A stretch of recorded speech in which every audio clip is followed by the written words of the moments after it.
आज आप लोगों का जो धरना प्रदर्शन है उसका मुख्य वजह क्या है? देखिए, युवा मंच तले ये कुछ छात्र जुटे हैं और सांकेतिक कार्यक्रम आज का है, और वो ये है कि सरकार ने एक प्रस्ताव पुनः दिया है जो 2019 में वापस लिया गया था कि प्राथमिक शिक्षक भर्ती, माध्यमिक शिक्षक भर्ती और जो महाविद्यालयों की भर्ती है, इसके अलावा तकनीकी संस्थाओं की जो भर्ती है, पॉलिटेक्निक और इंजीनियरिंग कॉलेजों की है, सब मिलाकर के एक आयोग बनाया जा रहा है। हमारा ये मानना है कि ये केंद्रीकृत करना, सभी आयोगों का स्तर अलग अलग है, अलग अलग भर्ती के मानदंड हैं, और इसलिए इनका सैद्धांतिक तौर पर भी विरोध है कि आयोगों का मर्जर उचित नहीं है। और दूसरी बात तात्कालिक ये है कि कम से कम 1 साल समय लगेगा, इससे टीजीटी पीजीटी असिस्टेंट प्रोफेसर भर्ती जो परीक्षा तिथि डिक्लेयर होना है उस सब में विलम्ब होगा, और इसको लेकर के हम लोग ये धरना प्रदर्शन, सांकेतिक धरना प्रदर्शन आज हम ये कर रहे हैं।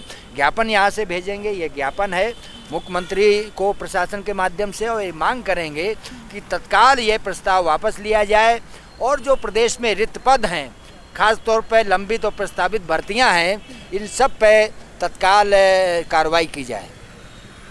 अगर आप लोगों की मांगे पूरी नहीं होती तो ये प्रदर्शन कब तक चलेगा और कहाँ तक जाएगा? देखिए, अगर सरकार हम लोगों की बात नहीं मानती है तो इसके पहले सरकार ने हम लोगों की बात मानी है, तो सरकार की इतनी क्षमता नहीं कि बात न माने, पहले तो सबसे बड़ी बात यह है। क्योंकि 2017 में जब सरकार बनी तो यही जो है नौटंकी मचाए हुए थे, लगातार तुगलकी फरमान जारी कर रहे थे, तो हम लोग जब उसको विरोध किए तो सरकार मानी बात। अगर सरकार मान लीजिए नहीं मानती है तो पूरे उत्तर प्रदेश का नौजवान सड़कों पर होगा, और इलाहाबाद से लेकर के दिल्ली तक इसकी आवाज़ बुलंद की जाएगी, और सरकार को नया शिक्षा सेवा आयोग जो बनाने का बेमतलब का जो है फिजूल खर्ची प्रदेश की जनता की संपत्ति को जो है उनको लगता है संपत्ति बर्बाद कर दें, तो हम लोग बर्बाद नहीं करने देंगे। क्या क्या मांगे हैं आप? मांगे हमारी हैं कि जो आयोग हैं, तीन आयोग हैं। माध्यमिक शिक्षा सेवा चयन बोर्ड है, बेसिक के लिए बेसिक का है, उच्चतर शिक्षा सेवा आयोग के लिए उच्चतर शिक्षा सेवा। ये क्या कर रहे हैं कि तीनों को एक में कर, जब एक अलग अलग पर्टिकुलर आयोग हैं तो भर्ती परीक्षाएं 5 वर्षीय हो जाती हैं। एक वैकेंसी आप देखी होंगी कि 5 वर्षों तक सावन का झूला झूलती हैं। अगर एक हो जाएगा तो निश्चित तौर पर कम से कम 15 वर्षीय, और यही सरकार का प्लान है कि प्रदेश के नौजवानों को रोजगार न दिया जाए। लेकिन सरकार, आप कह रहे हैं कि रोजगार नहीं दिया जाए, सरकार तो कहती है हम लाखों रोजगार दे दिए, हर युवाओं को दे दिए, बड़े बड़े योजनाएं ला दिए हैं।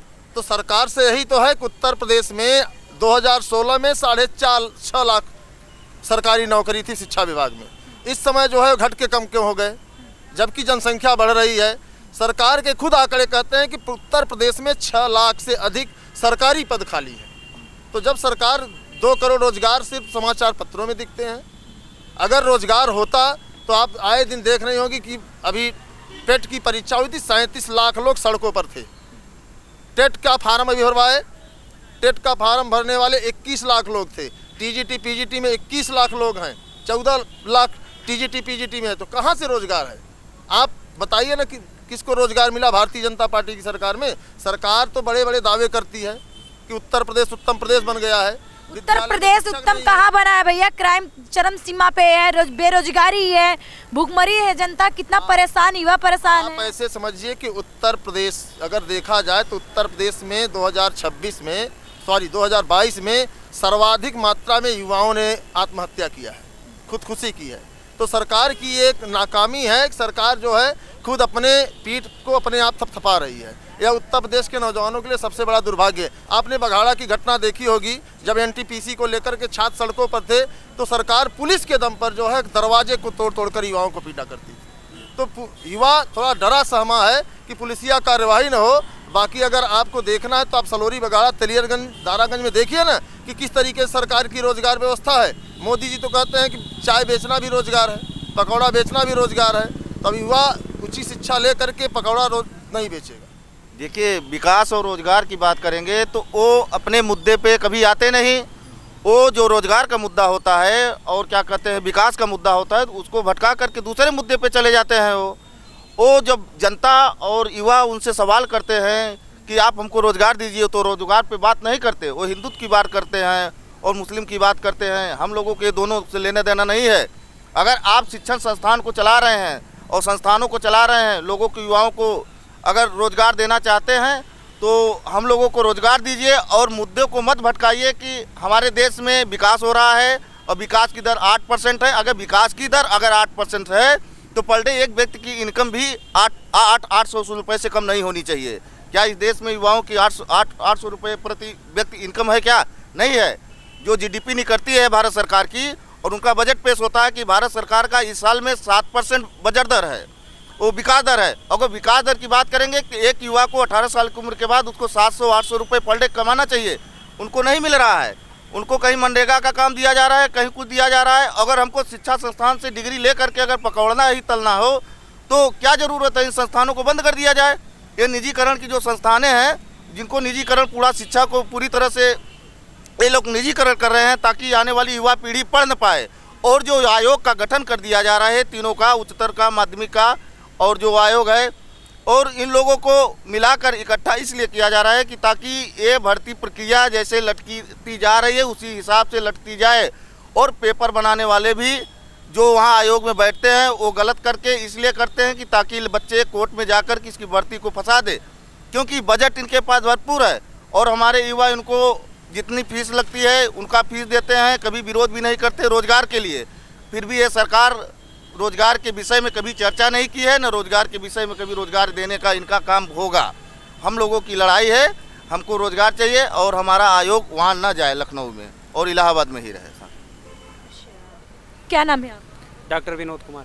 अच्छा, क्या करते हैं आप? इस समय तैयारी कर रहे हैं इलाहाबाद की धरती पर।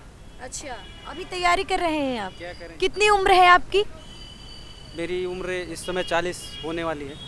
40 साल की उम्र है।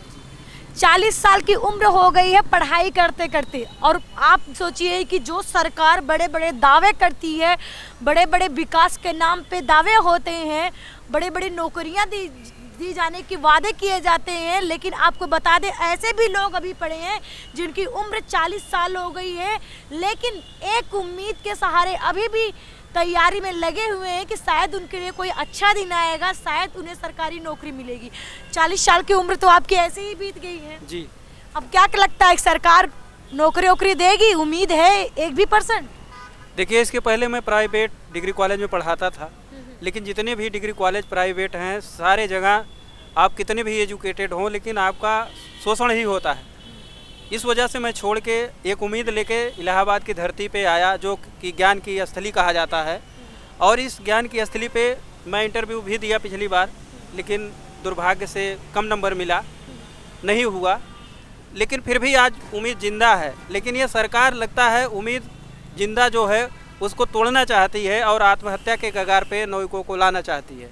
और इन्होंने पिछले वैकेंसी जो 2022 की थी, इन्होंने कहा था कि 2022 की वैकेंसी 2022 में ही पूरी की जाएगी, लेकिन 2022 भी निकल गया, 23 आ गया।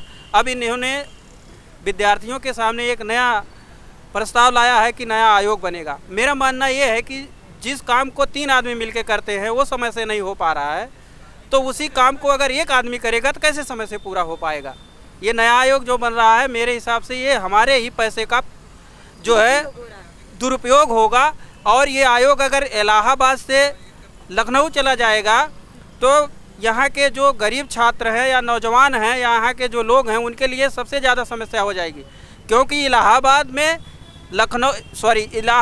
जो है लखनऊ से ज़्यादा महंगाई है, वहाँ ज़्यादा समस्याएं हैं। यहाँ हर समाज के गरीब बच्चे आकर के पढ़ सकते हैं। इसलिए मेरा ये मानना है, सरकार से निवेदन है कि किसी भी आयोग को शिफ्टिंग ना किया जाए, जो जैसा है यथा रहे, और इसमें पारदर्शिता लाया जाए, ट्रांसपेरेंसी लाया जाए, और जिसकी वजह से तेज़ी लाया जाए ताकि सारी भर्तियां यहीं आयोगों से पूरी कराई जाएं और ज़्यादा से ज़्यादा से लोगों को रोज़गार मिले, ताकि जब लोगों की क्रय करने की क्षमता अधिक होगी। उम्मीद नहीं लगती कि सरकार में रोजगार मिलेगी भैया? जो स्थिति है, हालात है, उससे तो निराशा ही लग रही है। सिर्फ बड़ी बड़ी मिनिस्ट्री मीडिया जो है वो रोज़ दावा करती है कितना रोज़गार उतना रोज़गार, लेकिन जितना भी रोज़गार इन्होंने अपने कार्यकाल में दिया, इसको अगर देखा जाए तो हर जगह पेपर भी आउट हुआ है। इस पेपर आउट होने के वजह से भी गरीब लाचार हो जाते हैं, असहाय हो जाते हैं। और इनको ये भी पारदर्शिता लाना चाहिए, कोई पेपर लीक ना होने पाए। आपका क्या नाम है? पवन कुमार चौरसिया। अच्छा पवन जी, आप क्या करते हैं? तैयारी करते हैं टीजीटी। क्या उम्र होगी आपकी? 32 साल। आप 32 साल के हैं? यस। तैयारी करते हैं? यस। कहाँ के रहने वाले हैं? 700 चिरौड़ा रानीगंज। अच्छा, क्या लगता है पवन जी, इस सरकार से उम्मीद करते हैं कि नौकरी मिल जाएगी? अपने 32 साल तो बीत गया आपका। इस सरकार से हमसे तो कोई उम्मीद नहीं है कि ये नौकरी दे देगी। हाँ। इस सरकार में तो बहुत से बेरोजगार हैं जो पटरियों पर ला के खड़ा कर दिया है सरकार। किसान से लेकर विद्यार्थियों तक। ये 4 आयोग को जब एक आयोग में शिफ्ट करेगी, जो एक आयोग काम कर पाएगा कभी? जब 4 लोग नहीं कर पाए तो 1 लोग कैसे कर पाएगा? 4 लोग जब 4 काम था, 1 लोग कैसे कर पाएगा वो? अगर लखनऊ ले गया ये आयोग तो यहाँ के पूरे विद्यार्थी क्या करेंगे? आत्महत्या करेंगे और क्या करेंगे? अब समझ लीजिए कि 5 किलो राशन गेहूं चाउर दे के बहका रहा है सबको। विद्यार्थियों के लिए 2 परीक्षा लगा रहा है। नेता लोग कितने परीक्षा देते हैं जो नेता बनते हैं? अरे भाई, वो नेता रहते हैं। वही कितने पढ़े लिखे हैं नेता लोग? आप ही बताइए, कितने पढ़े लिखे हैं? फिर भी नेता बन जाते हैं। विद्यार्थियों के लिए 1 परीक्षा नहीं, 2 नहीं, 3 लगाने के लिए तैयार हैं, लेकिन नेता लोग कितने एग्जाम देते हैं? हम सरकार से ये निवेदन करते हैं कि नेता लोगों के लिए भी परीक्षा होनी चाहिए। विद्यार्थियों के लिए 1 नहीं 2 परीक्षा लगा रहा है। नेता लोग कितने परीक्षा दे रहे हैं? तो ये परीक्षा क्या होगी इस सरकार में? हमको तो नहीं लग रहा है परीक्षा करवा देगा सरकार। तो आप लोग धरने पे बैठे हुए, लगता है कुछ इसका निस्तारण होगा?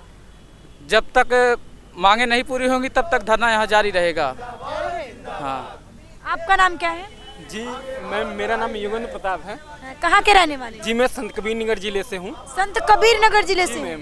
कितने साल से प्रयाग में रह रहे हैं? जी मैं 5 साल से लमसम में यहाँ पे रह रहा हूँ, लेकिन सरकार की जो स्थिति है, जो मंशा है, देखा जाए तो ये रोजगार देने के मूड में नहीं है। मतलब कुल मिलाकर के इनको केवल पाखंडवाद, जुमलेवाद, मंदिर मस्जिद, बस केवल और भ्रष्टाचार, इन पे इनका विशेष फोकस है। किसी भी बच्चे को जो एस्पिरेंट है टीजीटी पीजी के, पीसीएस के, और जो है टीजीटी के, और जो है प्राइमरी के, जूनियर के, जो है इंटर कॉलेज के, इनकी साफ मंशा दिखाई दे रही है कि ये रोजगार के मूड में नहीं है। सिर्फ जुमलेबाज, पाखंडवाद का बढ़ावा दे रहे हैं और कुछ नहीं है। इनके जितने नेता हैं सिर्फ अपने नेताओं का, मंत्रियों को सिर्फ बढ़ावा दे रहे हैं, भ्रष्टाचार फैला रहे हैं, मंदिर के नाम पर, मजहब के नाम पर, धर्म के नाम पर। बाकी इनकी मंशा ऐसे नहीं दिखाई दे रही कि ये रोजगार दे सकते हैं। आज जो है हम लोग ये यहाँ पे धरना प्रदर्शन कर रहे हैं, और तब तक धरना प्रदर्शन करेंगे जब तक सरकार अपनी मंशा को नहीं बदल देगी, और जब तक टीजीटी पीजीटी एग्जाम नहीं करवा देगी, तब तक हम लोग धरना प्रदर्शन जारी रखेंगे और अंतकालीन तक रखेंगे। जब तक सरकार को जो है इस मनसे के लिए नहीं मना देंगे, तब तक हम लोग यहाँ से हिलेंगे नहीं। जो सरकार की इस स्थितियाँ में है, आज 1 साल से हो जाएगा, 4 महीने से हो जाएगा, 5 साल, लेकिन ऐसा कुछ दिखाई नहीं दे रहा कि आशा की कहीं एग्जाम हो जाएगा। और योगी सरकार तो बिल्कुल इंटरेस्ट नहीं ले रही है, सिर्फ अपने मंत्रियों विधायक के मूड में है कि किस तरीके से फिर अगला चुनाव जीता जाए। बस यही मेरा कहना है। मैं चाहता हूँ कि ये आवाज़ मुख्यमंत्री तक जाए और जो है उनके मंत्रियों तक जाए। ये जो आयोग का गठन कर रहे हैं, जब बताइए 3 आयोग मिलकर के इस गठन को नहीं कर पा रहा है, इस टीजीटी पीजीटी एग्जाम को नहीं करवा पा रहा है, माध्यमिक सुरक्षा किसी चयन बोर्ड का नहीं करवा पा रहा है, तो बताइए एक बोर्ड मिलकर के कैसे कराएगा? ये सीधे अत्याचार है स्टूडेंटों के प्रति और लोगों के प्रति। ये सिर्फ भुलावा देना है एक, और ये पैसे की बर्बादी है सिर्फ प्रदेश की सरकार जो कर रही है। लोगों की, जनता के पैसे की जो टैक्स जाता है और चीज़ जितनी योजनाएं बनाती हैं वो किसके पैसे हैं? ये किसी मुख्यमंत्री और विधायक और मंत्री के नहीं है, बल्कि ये जनता के पैसे हैं, उन गरीब के पैसे हैं, उन किसान के पैसे हैं। मैं चाहता हूं कि योगी सरकार जो है ये धरना प्रदर्शन चल रहा है, इस पे सुनवाई करे और एग्जाम करवाए और रोजगार दे। इस धरना प्रदर्शन में कोई बिहार से, कोई 200 किलोमीटर से, तो कोई 500 किलोमीटर से, तो कोई 300 किलोमीटर से आ करके प्रयागराज में अपने भविष्य को बनाने के लिए दिन रात मेहनत करता है, पढ़ाई करता है और उनके माँ बाप किस स्थिति से गुजर के उनके लिए पैसे देते हैं कि शायद मेरा बच्चा एक नया सवेरा होगा और अच्छे दिन लेकर के आएगा, अच्छे रोजगार मिलेगा। आपको बता दें कि बड़ी मेहनत करने के बावजूद भी ये लोग अपनी आधी उम्र तक बिता देते हैं पढ़ाई लिखाई में, एक नौकरी के लिए, एक रोजगार के लिए। इन युवाओं के लिए, जो युवा देश का भविष्य है, उनके लिए अभी तक सरकार कुछ भी नहीं सोची है। कागजों में 6 लाख की नौकरियां दे गई हैं, रजिस्टरों में हर तरीके बता दिया जाता है कि हमने इतनी नौकरियां दे दी, इतने विकास कर दिए, लेकिन हकीकत उन युवाओं से पूछिए जो दिन रात रह करके अपनी मेहनत करते हैं और शायद एक टाइम का खाना खा करके प्रयागराज जैसे शहर में रहते हैं और अपनी पढ़ाई लिखाई करते हैं और उम्मीद करते हैं कि शायद आज नहीं तो कल मुझे नौकरी मिलेगी। देखते रहिए ऐसे IANA न्यूज। नीलम माही के साथ, नमस्कार।